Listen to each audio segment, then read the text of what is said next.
big story over in Japan is a trade minister being forced to resign just a week into the job. Yoshio Hachiro calls areas around the Fukushima nuclear plant, quote, towns of death. Let's get more on some of his political gas. Mike Firn has been following the story from Tokyo. And Mike, first of all, what about the cabinet itself? We're just 9 days in and already one resignation.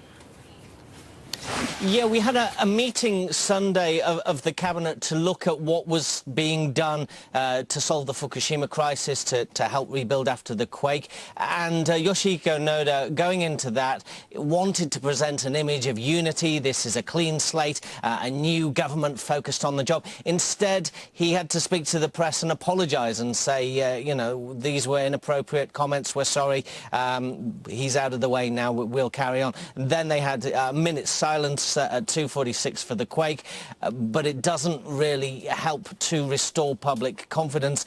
We've got Parliament starting tomorrow for an extraordinary session. Now, this all began Thursday. Hachiro toured Fukushima and he described the exclusion zone and the area in that as a town of death. He was wearing protective coveralls. He rubbed them against a reporter and said, quote, "Would you like some radiation?" Now, you don't make comments like that in front of the Japanese media. We've had ministers making gaffes before, and it just goes straight out there. Immediately calls for his resignation, including people inside the party.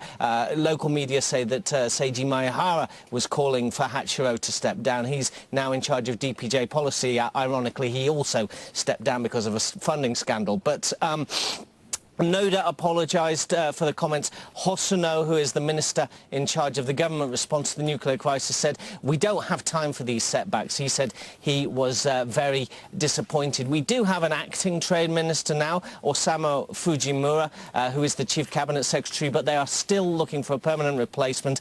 This could set back the progress in restarting the reactors. It could set back progress on the stress test for all reactors.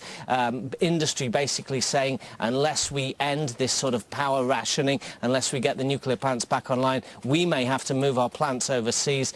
Also, there's some question about whether this delays the TPP, the Trans-Pacific Partnership talks, and Hachiro was considered to be against joining that free trade zone, Susan.